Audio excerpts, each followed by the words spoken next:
The sound of a pistol shot echoed through the darkening sky as Faith Valentine clutched her bleeding side and stumbled toward the outskirts of Silver Creek, a dusty frontier town that had sprung up alongside the newly constructed Transcontinental Railroad in 1876.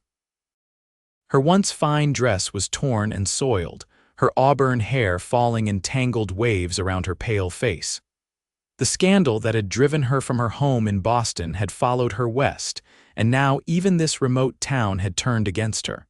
She had one thought in mind: disappear. In the 2 weeks since her arrival in Silver Creek, Faith had become a ghost. She found an abandoned trapper's cabin on the edge of town, its weathered logs offering meager shelter from both the elements and prying eyes. She ventured out only when necessary, head bowed, drawing her threadbare shawl tightly around her shoulders. The townspeople whispered when she passed, some making the sign of the cross, others spitting in her path. The rumors that she was a fallen woman, a thief, a murderess grew more outlandish with each passing day. The truth was far simpler and equally devastating. Faith had been betrayed by the man she trusted most, her fiancé back east, who had gambled away her family's savings and then framed her for the theft. With her reputation in tatters and facing imprisonment, she had fled west, hoping to start anew. But news traveled even across the vast plains, carried by telegraph wires and malicious tongues. The bullet wound in her side was the latest indignity, a warning shot from the town marshal that had gone astray when he'd tried to run her out of town proper. Faith had cleaned it as best she could, but infection was setting in. She lay on her thin pallet in the cabin, shivering despite the summer heat, wondering if death might finally offer the peace that life had denied her. 10 miles outside of Silver Creek, Hayes Keller guided his horse through the golden prairie grass, his body swaying with the animal's steady rhythm. At 32, Hayes had spent half his life in the saddle, first as a cavalry scout during the war between the states, then as a ranch hand, and finally as a homesteader with land of his own. The past 3 years had been spent building up his modest cattle operation, the Circle K Ranch, with only his faithful dog Buck for company. Hayes had come to town for supplies and to mail a letter to his sister back in Missouri. Silver Creek was the closest settlement, though he rarely lingered there. The town had the typical assortment of establishments: a general store, a saloon, a small church, and various businesses catering to the needs of ranchers, railroad workers, and the occasional traveler. Hayes preferred the solitude of his ranch to the bustle of town, but he wasn't a complete hermit. He maintained cordial relationships with the townsfolk, particularly with the blacksmith, an older man named Jeremiah who had fought in the Mexican-American War and had a wealth of stories to share. As Hayes tied his horse to the hitching post outside the general store, he overheard a conversation between 2 women carrying baskets of laundry. "Marshal Jenkins actually shot at her," the older woman said, her voice hushed but clearly scandalized. "Said he was aiming over her head, but Dolly at the boarding house swears she saw blood." "Well, what do you expect?" her companion replied. "A woman like that brings nothing but trouble. They say back east she robbed her own family blind and left them destitute. Some even say there was a dead man involved." Hayes frowned as he entered the store. He had heard rumors about a mysterious woman who had taken up residence in an old cabin at the edge of town, but he paid little attention to gossip. People in small towns often invented tales to pass the time, and he had learned long ago that there were usually 3 versions of any story: yours, mine, and the truth. Inside the general store, Hayes greeted the proprietor, Mr. Wilson, and began selecting the items on his list. As he reached for a sack of coffee beans, he noticed Marshal Jenkins leaning against the counter, talking in low tones with Wilson. "She won't last much longer out there anyway," Jenkins was saying. "That cabin's barely standing, and with winter coming in a few months." He shrugged. "Nature will take care of our problem." "Still, Marshal," Wilson replied, stroking his gray beard, "shooting at a woman doesn't seem right, accident or not. She's no lady, Jenkins spat. You didn't see the wanted poster that came through. Valentine is her name, Faith Valentine. Wanted for theft and suspected murder back in Boston. I'm just protecting the town. Hayes kept his head down, but his mind was working. He had seen the old trapper's cabin on his rides through the area. It was indeed in poor condition, and he couldn't imagine anyone surviving there through a Wyoming winter. But a woman, alone and wounded. The thought sat uneasily with him. After completing his purchases, Hayes lingered in town longer than usual. He found himself at Jeremiah's smithy, watching the old man hammer a piece of red-hot iron into shape. Heard about the commotion with that woman on the edge of town, Hayes said casually, picking up a horseshoe and examining it. Jeremiah paused, wiping sweat from his brow. Ugly business. Marshall's mighty proud of himself, running off a slip of a girl who couldn't weigh more than a sack of flour. He shook his head. Something don't add up about those stories, Hayes. I've seen her a time or two coming for water at dawn when she thinks no one's watching. Doesn't have the look of a hardened criminal to me, just scared. Hayes nodded, setting down the horseshoe. That cabin won't keep out the rain, let alone snow. No, it won't, Jeremiah agreed, returning to his hammering. But folks around here have made up their minds. She's an outcast now. As Hayes rode home that evening, the setting sun painting the prairie in shades of gold and crimson, he couldn't shake the image of a lone woman huddled in that decrepit cabin. He had known his share of outcasts in his time. Hell, he'd been one himself after the war before he'd found his way west and started over. When he reached his ranch, he saw the stack of lumber he'd been gathering to build a new storage shed. Without fully forming the thought, he knew he would be using it for a different purpose.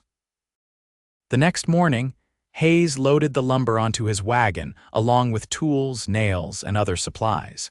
He wasn't sure what possessed him to do this for a stranger, a potentially dangerous one, if the rumors were true. But something in Jeremiah's words had resonated with him. The look of someone scared, not dangerous. He had seen that look too many times during the war. As he approached the cabin, Hayes could see that it was in even worse condition than he had thought. The roof sagged dangerously in one corner, and the single window was covered with a piece of burlap rather than glass. He pulled his wagon to a stop about 20 yards away and approached on foot, not wanting to startle the occupant. "Hello," he called out. "Anyone home?"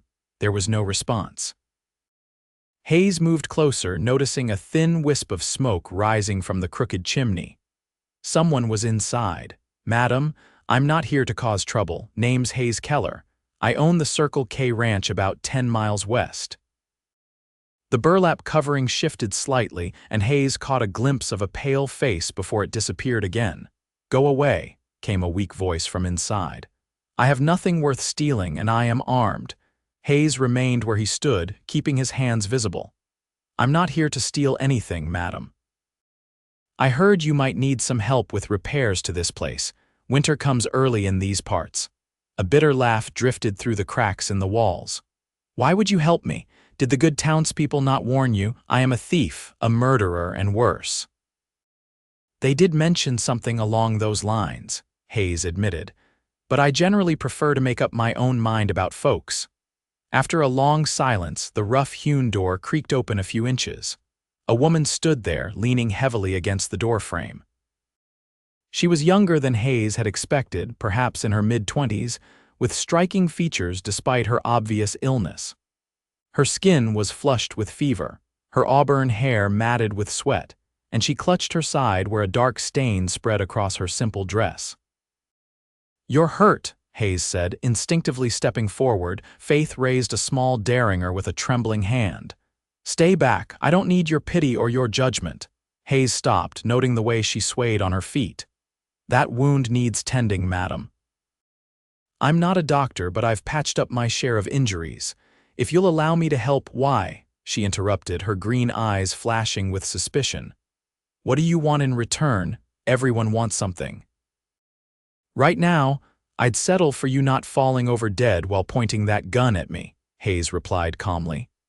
"As for what I want, Let's just say I've been on the receiving end of both kindness and cruelty from strangers. I prefer to be on the giving end of the former. Faith's arm dropped slightly as her strength wavered. I don't understand, she whispered, just before her knees buckled. Hayes lunged forward, catching her before she hit the ground. The derringer fell from her limp fingers, and he kicked it aside as he lifted her in his arms. She was alarmingly light, and he could feel the heat of fever radiating through her clothes. Inside the cabin, conditions were dire. The dirt floor was swept clean, but that was the only sign of comfort. A pallet of blankets lay in one corner, a small fire smoldered in the stone fireplace, and a few meager possessions were neatly arranged on a makeshift shelf: a hairbrush, a Bible, a chipped cup, and a small bag that presumably contained whatever food she had. Hayes laid Faith gently on the pallet and examined her wound. The bullet had grazed her side, leaving a nasty furrow that was now infected. He returned to his wagon for his medical supplies: whiskey for disinfecting, clean bandages, and a jar of healing salve made from herbs his Pawnee friends had taught him to prepare. When he returned, Faith was conscious again, watching him with feverish eyes. "You should let me die," she murmured. "It would be kinder than whatever game you're playing." "No game, madam," Hayes said, kneeling beside her. "This is going to hurt, but I need to clean that wound properly." She flinched when he moved to lift her dress, and he paused. "I'll be respectful, but I can't help if I can't see what I'm doing." After a moment, Faith nodded weakly. Hayes worked efficiently, cleaning the wound with whiskey, which drew a sharp gasp from Faith, applying the salve and bandaging it neatly. His hands were gentle despite their roughness, and he kept his eyes strictly on his work. "There," he said finally. "That should help with the infection. You need rest and food to recover your strength." He looked around the cabin critically. "And you need a proper shelter before the weather turns." Faith had watched him silently throughout his ministrations, her expression a mixture of wariness and confusion. "Why are you doing this?" she asked again, her voice slightly stronger. Hayes stood, dusting off his hands. "Let's just say I've seen enough suffering to last several lifetimes." "I don't need to see more," he gestured to the wagon outside. "I brought supplies to make some repairs. I'll start with the roof. Looks like it might come down on your head any minute." "I can't pay you," Faith said, struggling to sit up. Hayes gently pressed her back down. "Didn't ask for payment." "Rest now. I'll be outside if you need anything." For the next several hours, Hayes worked on the cabin roof, replacing rotted beams and patching holes. The sound of hammering filled the air, punctuated by the occasional creak of timber being set into place. He was aware of Faith watching him through the burlap-covered window, her gaze like a physical touch on his back. By late afternoon, he had made significant progress on the roof. He climbed down from his makeshift scaffold and wiped sweat from his brow. The summer heat was intense, and he had removed his shirt hours ago. As he reached for his canteen, he noticed Faith standing in the doorway, leaning against the frame for support. "You should be resting," he said, taking a drink of water. "I've been resting," she replied. Her color was better, though she still looked weak. "I thought you might be hungry. I don't have much, but I made some broth." Hayes was surprised by the offer. "Thank you, that's kind, but I brought provisions. You should keep your supplies for yourself." Faith's chin lifted slightly. "I may be many things, Mr. Keller, but I was raised to offer hospitality when someone works to help me." Hayes recognized the pride in her stance. He nodded. "Then I accept with thanks, Miss Valentine," she said after a slight hesitation. "Faith Valentine." "Miss Valentine," Hayes acknowledged, following her inside. The broth was thin but hot, and Hayes ate it gratefully, sitting on the floor while Faith perched on the edge of her pallet. They ate in silence for a while, the only sound the occasional cry of a hawk outside. "The roof should hold now," Hayes said finally. "Tomorrow I can work on the walls, seal up those cracks, maybe put in a proper window." Faith set her empty cup aside. "Why are you helping me? The truth this time." Hayes considered her for a long moment. "The truth is, I don't rightly know myself. Something didn't sit right with me about the way folks in town were talking. And then when I heard the marshal had shot at you." He shook his head. "A man who would shoot at a woman, even as a warning, isn't much of a man in my book." "They say I'm a criminal," Faith said quietly. "A thief and worse." "Are you?" Hayes asked simply. Faith's eyes met his, steady despite her weakness. "No, but I have no way to prove it." Hayes nodded, not pressing further. "Well, criminal or saint, no one deserves to bleed alone in a falling-down cabin. I'll be back tomorrow with more supplies." True to his word, Hayes returned the next day and the day after that. Each day he worked on the cabin reinforcing walls, installing a real glass window he'd brought from his own home, building a small table and chair. Faith grew stronger as the infection cleared, and she began to help where she could, handing him tools or holding boards in place. They spoke little at first, but gradually Faith began to share fragments of her story, how she had come west to escape false accusations, how her savings had dwindled until she could go no further than Silver Creek, how the town had turned against her when rumor of her past caught up to her. Hayes, in turn, told her about his years in the cavalry, his journey west after the war, and his dream of building a successful ranch. He mentioned, almost casually, that he had also known what it was like to be judged unfairly, to have people look at you and see only what they wanted to see. One evening, about a week into the repairs, Hayes arrived with a special project in mind. He unloaded several long pieces of carefully shaped wood from his wagon, along with rope and tools. "What's all that for?" Faith asked, coming to meet him. She looked markedly better, her hair clean and braided, her dress mended as best she could manage. The haunted look in her eyes had receded somewhat, though it hadn't disappeared entirely. "Thought this place could use a porch," Hayes explained, "and every porch needs a proper swing." Faith's expression registered surprise, followed by something that might have been pleasure before she carefully masked it. "A swing seems an unnecessary luxury, Mr. Keller." "Hayes," he corrected her, as he had done repeatedly over the past week. "And sometimes the unnecessary things are the most important." He set to work, measuring and cutting, drilling holes for the rope. Faith watched him curiously, occasionally asking questions about what he was doing or why he chose a particular joint or not. As the swing took shape, Hayes found himself enjoying her company more than he had expected. Faith was intelligent and observant, picking up quickly on the techniques he demonstrated. She had a dry wit that emerged in flashes, usually catching him by surprise and drawing a laugh from deep in his chest. By sunset, the swing was complete, hanging from the newly reinforced porch roof. Hayes tested it with his weight, ensuring it would hold. "There," he said with satisfaction. "Try it out." Faith hesitated, then carefully sat on the swing. It swayed gently beneath her, and a small smile touched her lips, the first genuine smile Hayes had seen from her. "It's lovely," she said softly. "I had a swing like this at my grandparents' home in Vermont when I was a girl." Hayes leaned against the porch post, watching her. "Well, now you have one again." Faith trailed her fingers along the smooth wood of the seat. "Why did you really come here that first day, Hayes? The truth?" Hayes was silent for a moment, gathering his thoughts. "I suppose I recognized something in what people were saying about you, a judgment made without evidence. I've been on the receiving end of that kind of judgment." "Because of the war?" Faith asked perceptively. Hayes nodded.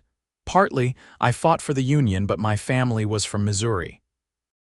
When I returned home after Appomattox, some folks couldn't see past my accent, assumed I must have been a Confederate sympathizer.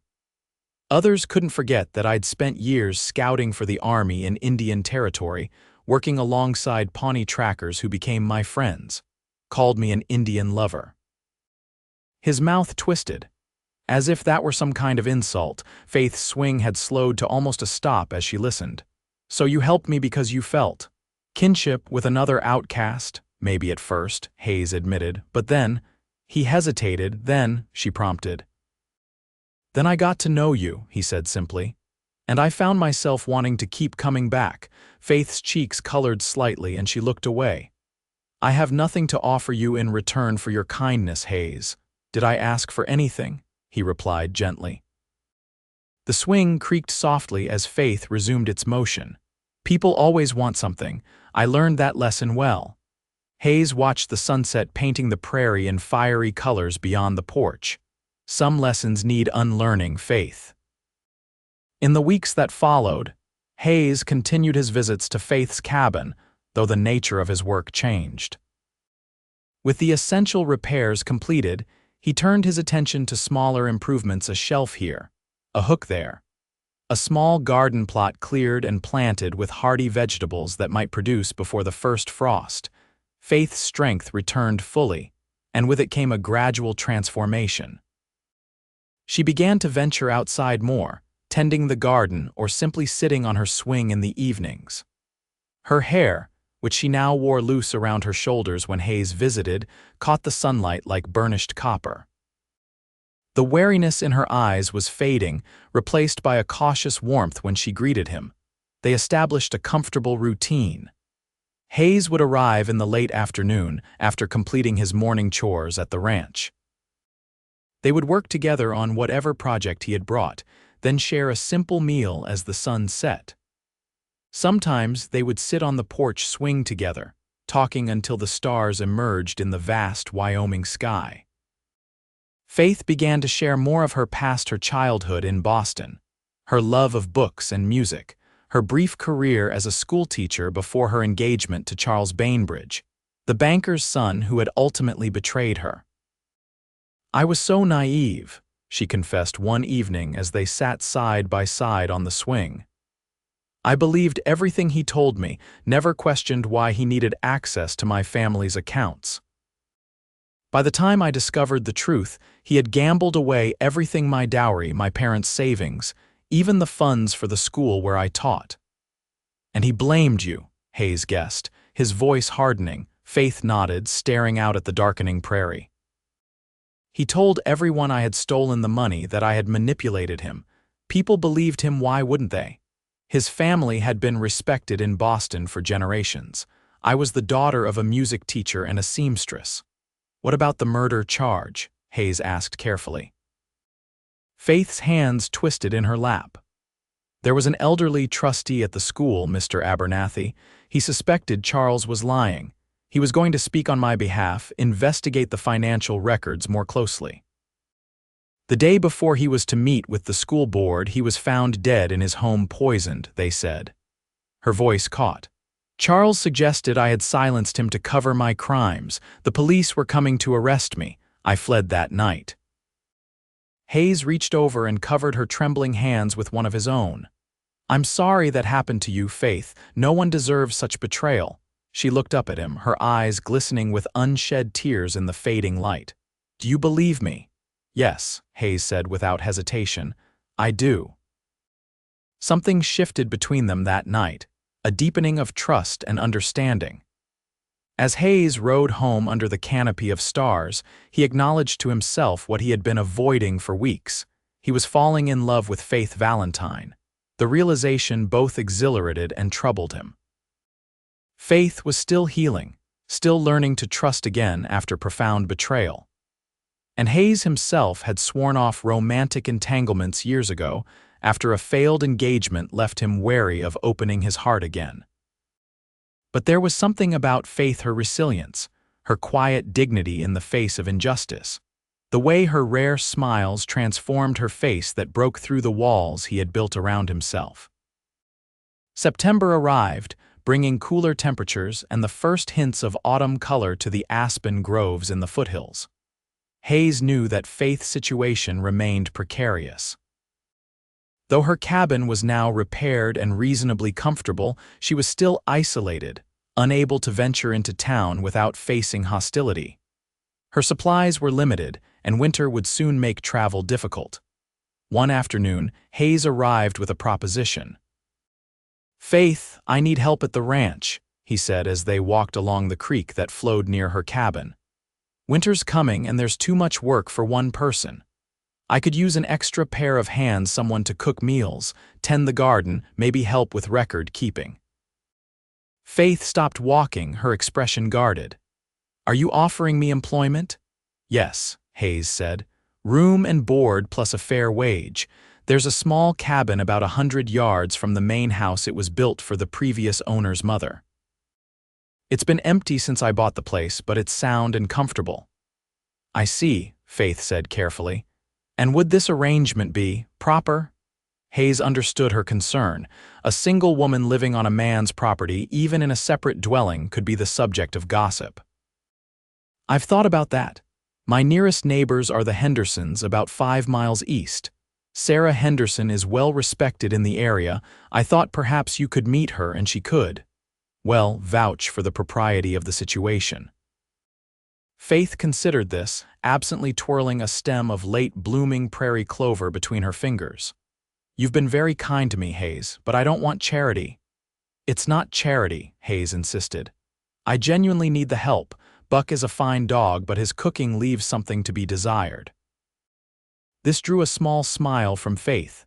And I'm offering fair compensation for honest work, that's all. And when the town discovers you've hired the notorious Faith Valentine, she asked, a hint of bitterness in her voice. What then? Hayes stepped closer to her, his expression serious. Faith, I've never much cared what people think of me. I don't intend to start now. Faith searched his face, looking for any sign of deception or ulterior motive. Finding none, she nodded slowly. I would like to meet Mrs. Henderson before making my decision. Of course, Hayes agreed, relief evident in his voice. I'll arrange it for next week. Sarah Henderson proved to be a sturdy, practical woman in her 50s with a no-nonsense manner and keen eyes that missed nothing. Hayes had brought Faith to the Henderson ranch, where Sarah served them tea and studied Faith with undisguised curiosity. So you're the woman who's got Silver Creek in such a tizzy, Sarah said finally. You don't look like a hardened criminal to me. Faith set down her teacup. The accusations against me are false, Mrs. Henderson, but I cannot prove my innocence. Sarah waved a hand dismissively. Half the men in this territory have something in their past they'd rather not discuss. I judge people by what I see, not what I hear. She turned to Hayes. And you want her working at your place? Yes, Hayes confirmed, in the small cabin with proper employment and wages. Sarah nodded thoughtfully. Well, Mr. Keller has a reputation as an honorable man despite his peculiar notions about Indians and such. She gave Hayes a pointed look that he returned with a patient smile. If you're concerned about propriety, Miss Valentine, I can assure you that Hayes has always conducted himself properly, and I'd be happy to visit regularly to ensure that continues. This last was said with a meaningful glance at Hayes. Thank you, Mrs. Henderson, Faith said sincerely. Your opinion means a great deal. When they left the Henderson ranch, Faith was quiet, lost in thought. As they rode side by side across the rolling prairie, the autumn sun warm on their backs, she finally spoke. I accept your offer, she said. I will come work at your ranch, Mr. Keller. Hayes couldn't help but smile. I'm glad to hear it, Miss Valentine. 2 days later, Hayes helped Faith pack her few belongings onto his wagon. She took a last look at the cabin that had been both her prison and her sanctuary for the past months. I know it's foolish, she said softly, but I've grown fond of this place. Hayes understood. It's not foolish. This is where you found your strength again. Faith turned to him, her expression softening. No, that's where you're wrong. You helped me find my strength, Hayes. The cabin was just the setting. Hayes felt a warmth spread through his chest at her words. We'll come back to visit your swing, he promised, whenever you like. The journey to the Circle K ranch took most of the day. As they crested the final rise, Hayes pointed to the valley below.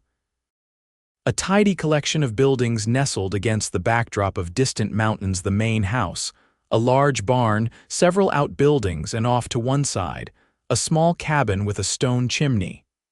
There it is, he said. Not much compared to Boston, I expect. Faith gazed at the scene, taking in the golden meadows dotted with grazing cattle, the line of cottonwoods marking the course of a stream, the mountains painted purple by the late afternoon light. It's beautiful, she said sincerely. Hayes showed Faith to the cabin that would be her new home. It was indeed comfortable, a single room with a small kitchen area. a bed with a colorful quilt, a rocking chair by the fireplace, and shelves filled with books.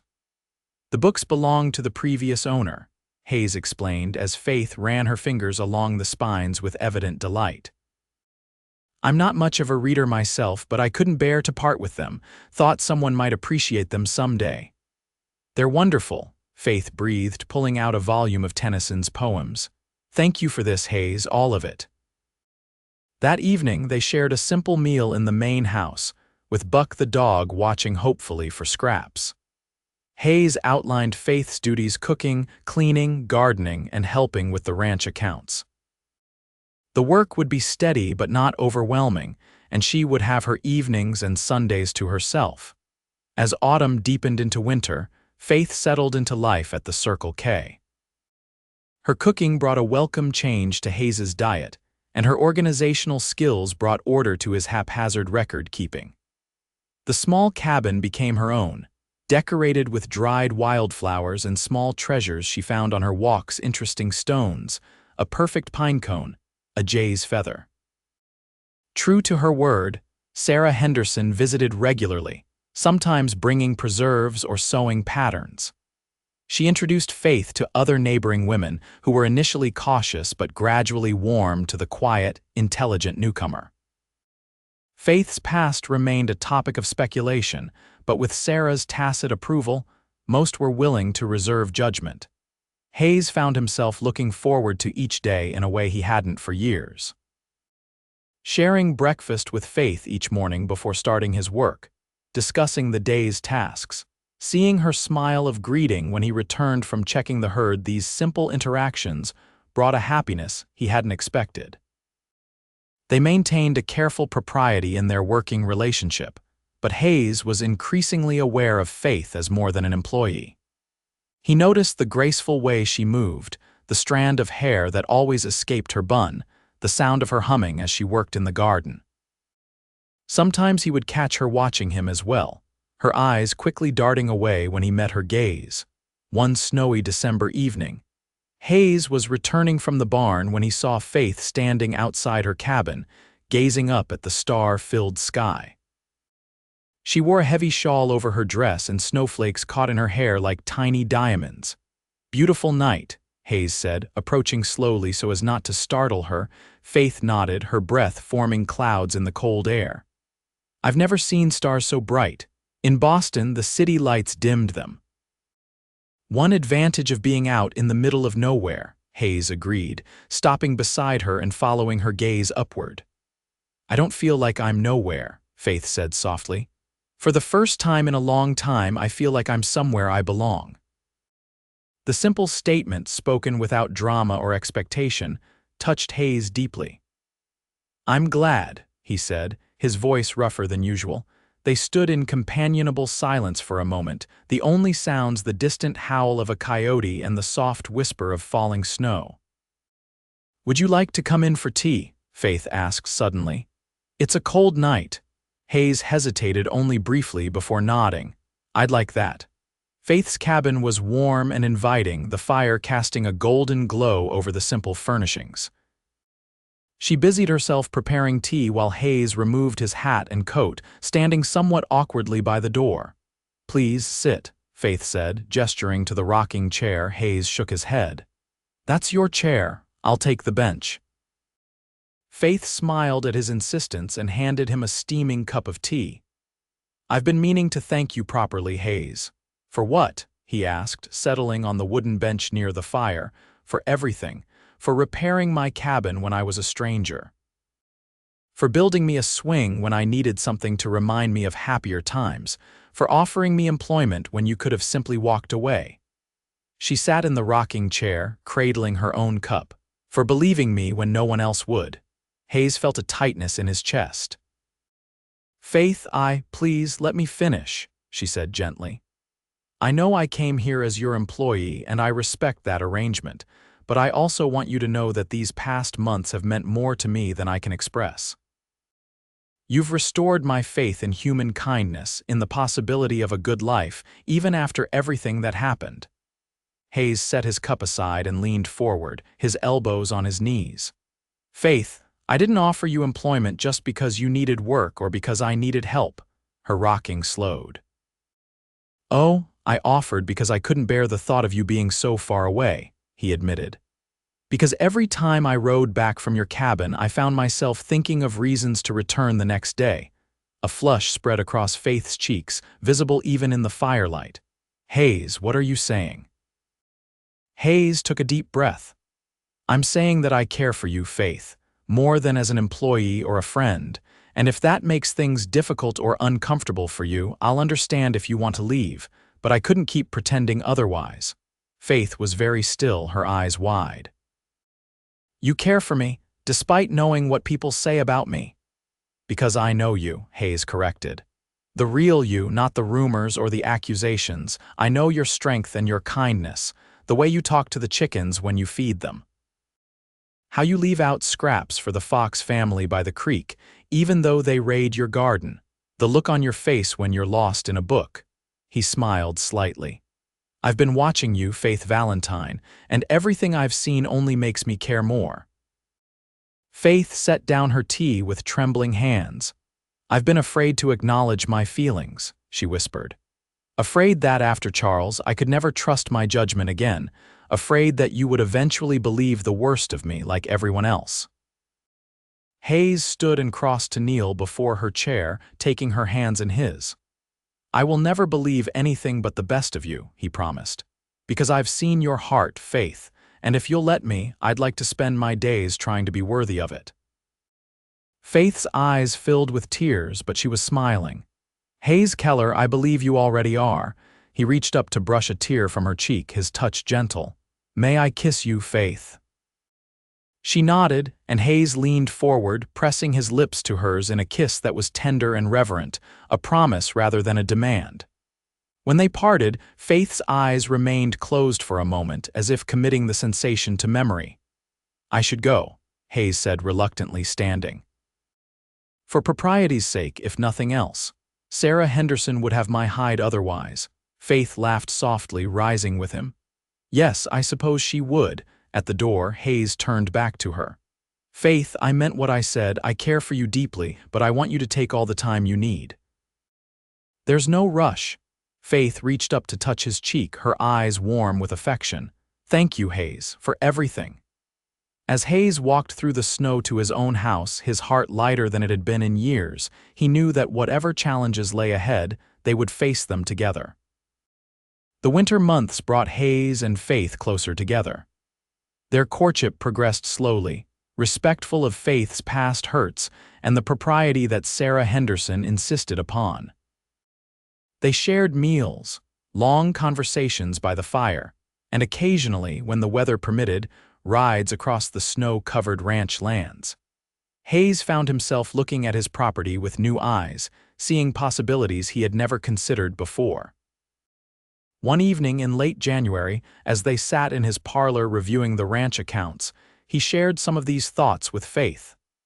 I've been thinking about expanding, he said, tracing his finger along a map spread on the table between them.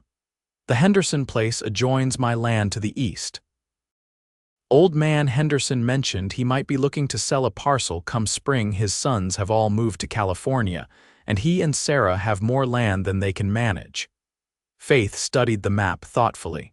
It's good grazing land from what I've seen. And it would give you access to that eastern stream. Hayes nodded, pleased by her understanding. Exactly. Better water access means I could increase the herd size. How many head are you thinking? Faith asked, making notes in the account book. Maybe another 50 to start. If the spring calving goes well, we could be up to 200 by next year.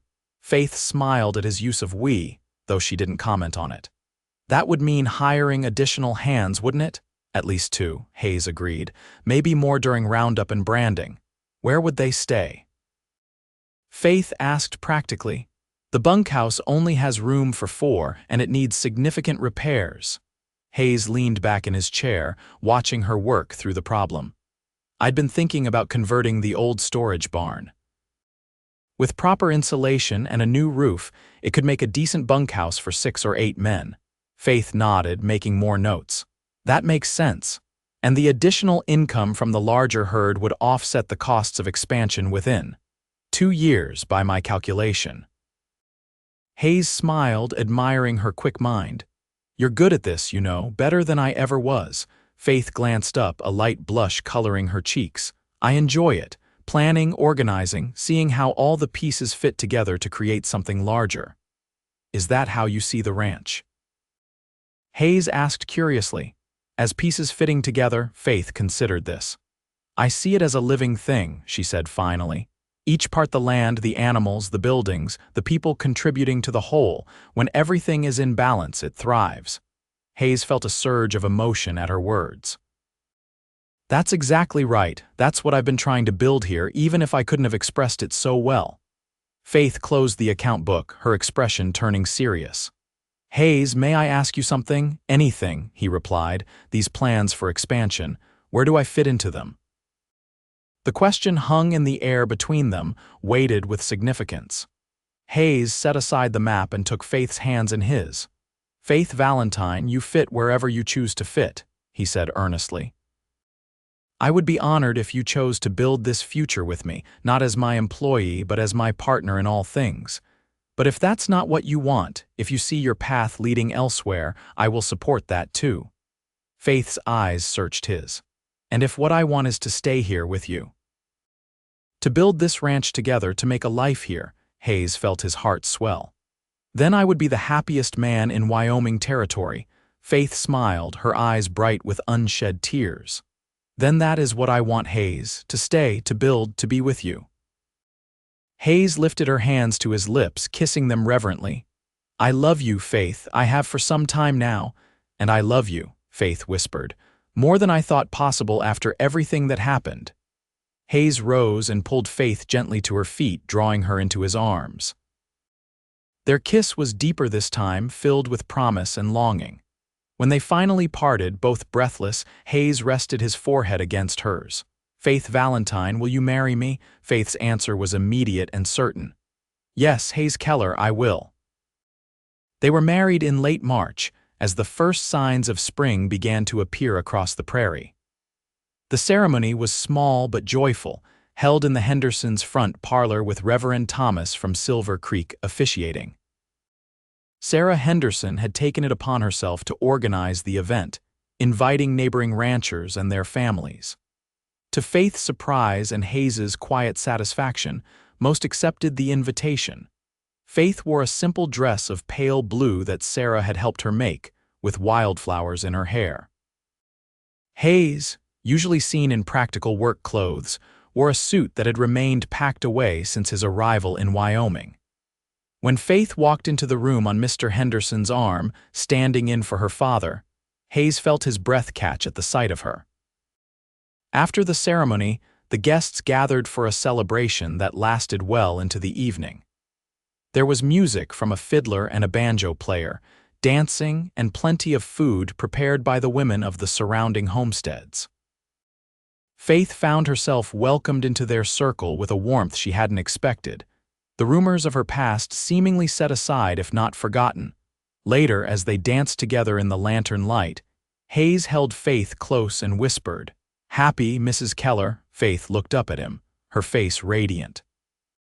More than I ever imagined possible.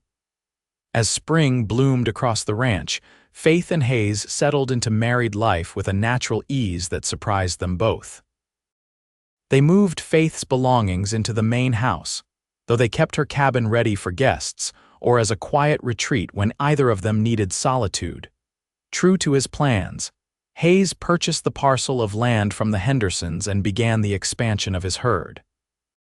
Faith managed the household and the ranch accounts with efficient grace, freeing Hayes to focus on the physical aspects of ranching. They hired 2 hands, brothers named Caleb and Joshua Wilson, who proved to be hardworking and reliable. One warm evening in May, Hayes found Faith sitting on the porch of her old cabin, gently swinging back and forth. He joined her, and they sat in comfortable silence for a while, watching the sunset paint the sky in shades of pink and gold. Any particular reason you're out here instead of at home? Hayes asked eventually. Faith leaned against his shoulder, Just thinking about how much has changed in a year. Last May, I was hiding in that decrepit cabin, wounded and alone, certain my life was over. Hayes put his arm around her. And now? Now I'm married to a wonderful man, living on a beautiful ranch, respected by my neighbors. She looked up at him with a smile. It's like a dream sometimes. I half expect to wake up back in that falling down cabin with infection setting in. Hayes tightened his arm around her. This is real, Faith, I promise you. I know, she said softly. And that's why I came out here today, to remind myself of how far I've come, how far we've come. She took a deep breath. And to think about the future. Something in her tone made Hayes look at her more closely. The future. Faith took his hand and placed it gently on her stomach. Our future, Hayes, I'm with child. Hayes stared at her for a moment, processing her words, then a wide smile spread across his face. A baby, we're having a baby, Faith nodded, her own smile radiant. Due in November, according to my calculations. Hayes whooped with joy, lifting Faith from the swing and spinning her around before carefully setting her back on her feet. Faith, that's wonderful news. Are you feeling well? Do you need anything? Should you be resting? Faith laughed at his concern. I'm perfectly fine, Hayes. Women have been having babies since the beginning of time, many of them while doing far more strenuous work than I do. Hayes knelt before her, placing his hands reverently on her still flat stomach. Hello in there, he said softly. I'm your pa, and I can't wait to meet you. Faith stroked his hair, her heart full to bursting with love for this man who had saved her in every way a person could be saved. I think he or she can't wait to meet you either. As summer turned to fall, Faith's pregnancy progressed smoothly. Her figure rounded, and a perpetual glow seemed to emanate from within her. Hayes was attentive to the point of hovering, much to Faith's amused exasperation and Sarah Henderson's approval.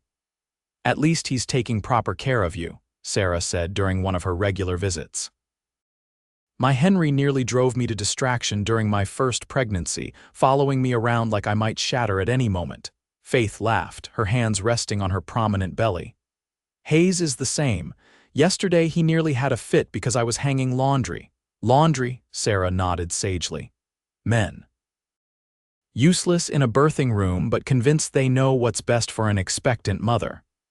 Despite her complaints, Faith treasured Hayes's concern. Each night he would talk to their unborn child, telling stories about the ranch, making plans for fishing trips and horseback rides. Faith would watch him, marveling at the depth of love this once solitary man could express. In late October, a letter arrived that disrupted their peaceful anticipation. It was addressed to Faith, bearing a Boston postmark. Faith stared at it for a long moment before opening it with trembling hands. It's from my former student, Emily Prescott, she said, scanning the contents. She was 12 when I taught her, so she must be 16 now. Hayes watched her face carefully. What does she say? Faith read aloud. Dear Miss Valentine, I hope this letter reaches you. It has taken me some time to discover your whereabouts, as my parents forbade any mention of your name after the scandal. However, I have never believed the accusations against you, and recent events have proven my faith justified. Faith paused, her breath catching. Hayes moved to sit beside her, his arm supportive around her shoulders. Charles Bainbridge has been arrested, Faith continued reading, her voice unsteady. He was caught embezzling funds from the bank where he now works. During the investigation, evidence came to light regarding the theft from your family and the school. Mr. Bainbridge confessed to framing you when confronted with this evidence. He confessed, Hayes repeated, squeezing Faith's shoulder. Faith, this clears your name. Faith nodded, tears streaming down her face as she continued reading. Furthermore, the investigation into Mr. Abernathy's death has been reopened. It seems Mr. Bainbridge had gambling debts to some very dangerous men, and there is suspicion that one of them may have been responsible for the poisoning. She lowered the letter, overwhelmed. I'm exonerated after all this time. Hayes held her as she wept, tears of relief and vindication after years of carrying the burden of false accusations. When her tears subsided, he gently asked, Will you want to return to Boston now, to clear your name officially? Faith looked up at him, surprised by the question. Return to Boston? No, Hayes. My life is here now with you and our child. She placed her hand on her belly. Boston is my past, the Circle K is my future. Hayes's relief was palpable. I wouldn't have stood in your way if that's what you wanted, but I'm glad, Faith, so glad. Faith smiled through her tears. There's more to the letter. Emily says she's enclosed a newspaper clipping about the case and that my former students have been asking about me. She wants to know if she can tell them where I am, that I'm well. And will you let her? Hayes asked. Faith considered this. Yes, I think I will, not so they can find me or so I can return, but so they know the truth. And perhaps someday when our child is older we might visit, just to show them where their mother came from. Hayes nodded, understanding her need for closure. Whatever you want, Faith. We'll make it happen. 2 weeks later, in the early hours of a cold November morning, Faith gave birth to a daughter. The labor was difficult but not unusually so, with Sarah Henderson serving as midwife while Hayes paced anxiously outside the bedroom door. When Sarah finally called him in, Hayes approached the bed with reverence. Faith lay propped against pillows, tired but radiant, a small bundle cradled in her arms. Hayes, she said softly, meet your daughter. Hayes sat carefully on the edge of the bed and peered at the tiny red face nestled in the blankets. The baby yawned, her miniature features scrunching, then relaxed again into sleep. She's perfect, he whispered, reaching out to touch one tiny fist. The baby's fingers reflexively curled around his much larger one, and Hayes felt his heart expand with a love so profound it was almost painful. What shall we name her? Faith smiled, watching the wonder on her husband's face.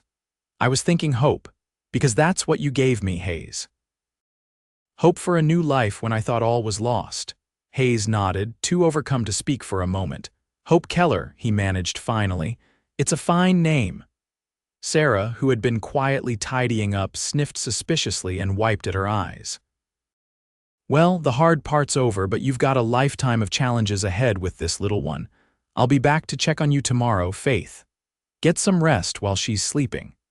After Sarah left, Hayes stretched out beside Faith on the bed, careful not to disturb her or the baby. Thank you, he said simply. Faith turned her head to look at him. For what? For Hope, for loving me, for building this life with me. He kissed her gently. For everything. Faith leaned against him, their daughter nestled between them. Do you remember that porch swing you built me, Hayes? When I was at my lowest, Hayes nodded. Of course. That was the moment, Faith said softly. The moment I began to believe I might have a future again, not just survive, but live. That simple gift, something beautiful and peaceful in the midst of chaos, it changed everything. Hayes thought about the day he had decided to help a wounded, suspicious woman hiding in a dilapidated cabin. How that decision, made almost on impulse, had led to this moment, his wife and newborn daughter in his arms, his heart fuller than he had ever imagined possible. I'm glad I built that swing, he said. Faith smiled sleepily. It's still there at the cabin. Maybe when Hope is a little older, we can sit there together, all three of us, and watch the sunset. I'd like that, Hayes replied, watching as his wife's eyes drifted closed, their daughter sleeping peacefully between them. Outside, the first snow of winter began to fall, covering the Circle K ranch in a blanket of pristine white. Inside, warmed by love and the promise of the future, the Keller family slept. The years passed, bringing both challenges and joys to the Circle K ranch. Hope grew from a curious toddler into a spirited young girl with her mother's auburn hair and her father's steady determination. The ranch prospered under Hayes and Faith's careful management, expanding to become one of the most successful operations in the territory. 2 years after Hope's birth, Faith gave birth to twin boys, William and Joseph, who quickly became their sister's devoted followers despite her occasional tyrannical tendencies. The main house was expanded to accommodate the growing family, with Hayes adding a second story and a larger kitchen at Faith's request. Faith's cabin remained standing, though it served now as a guest house and occasional retreat. The porch swing still hung there, well maintained by Hayes, who understood its significance to their story. Often on summer evenings, the family would gather there, Hayes and Faith on the swing with a child on each lap, watching the sunset and sharing stories of the day's adventures. Faith had corresponded regularly with her former student Emily, who eventually married and had children of her own. Through these letters, Faith learned that Charles Bainbridge had been convicted of theft and fraud, serving 5 years in prison before being released. The murder charge in Mr. Abernathy's death had ultimately been assigned to one of Bainbridge's gambling associates, though the man was never apprehended. Faith found, somewhat to her surprise, that the news brought her not satisfaction but a sense of closure the past finally laid to rest.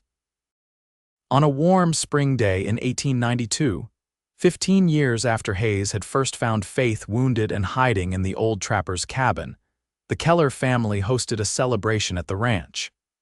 Hope, now 14 and as capable a horsewoman as any in the county, had won a prestigious riding competition in Cheyenne. The twins, 12 and full of mischief, had managed to stay clean and proper for the entire event, a miracle that Faith attributed to Hayes's stern pre-departure lecture.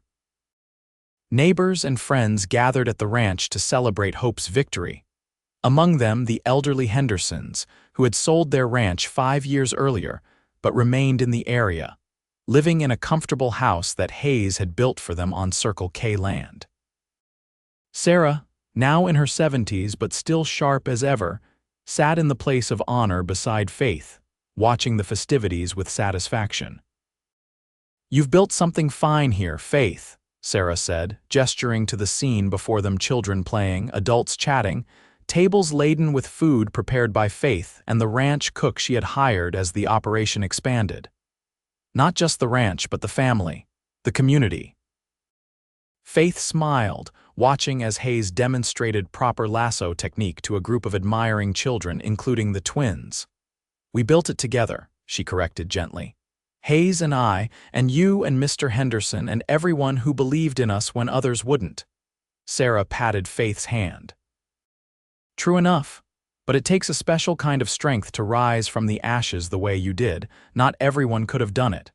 Faith's gaze drifted to the distant edge of the property where the original cabin stood, its porch swing visible even from this distance. "I had help," she said softly.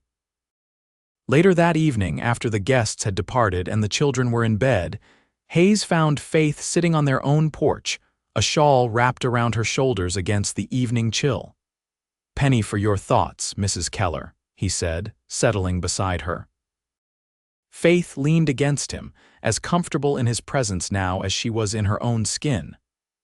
"I was thinking about beginnings and endings, about how the worst day of my life led, eventually, to the best years I could have imagined."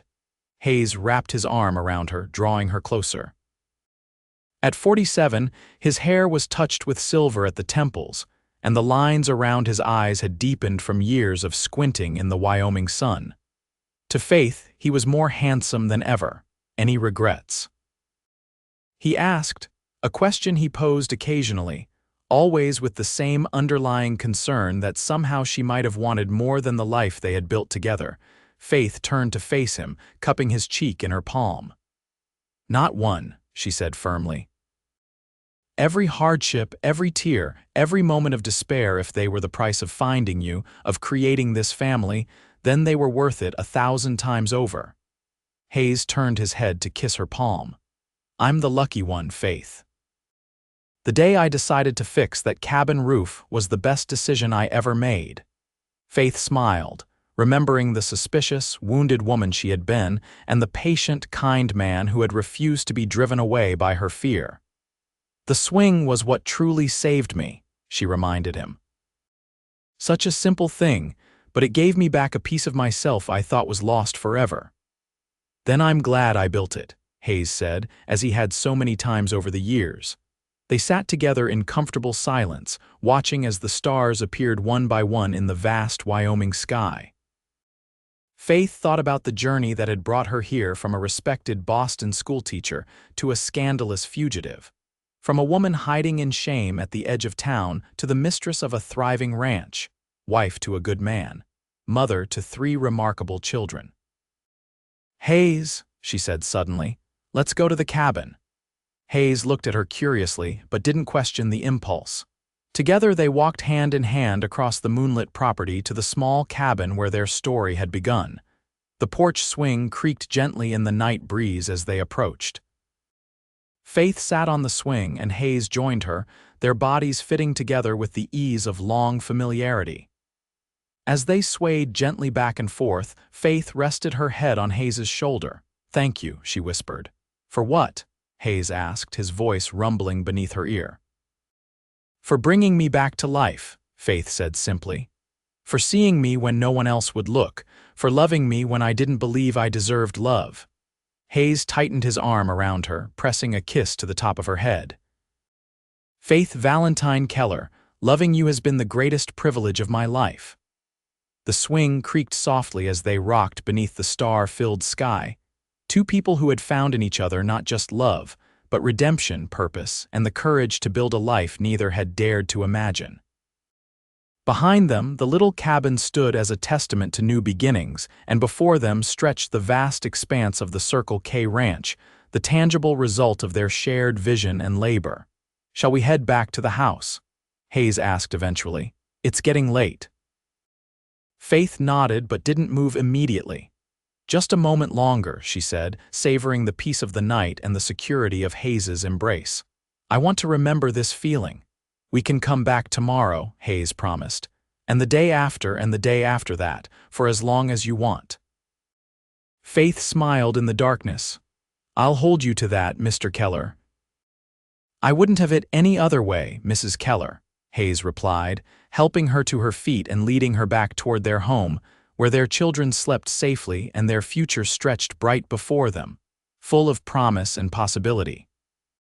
As they walked arm in arm under the vast canopy of stars, Faith reflected that perhaps this was the true meaning of redemption, not the erasing of past hurts or the forgetting of difficult times, but the transformation of those experiences into something beautiful and meaningful. The shame that had once defined her had been replaced by love, dignity, and purpose, not through forgetting the past, but by building a future that honored both the pain and the healing.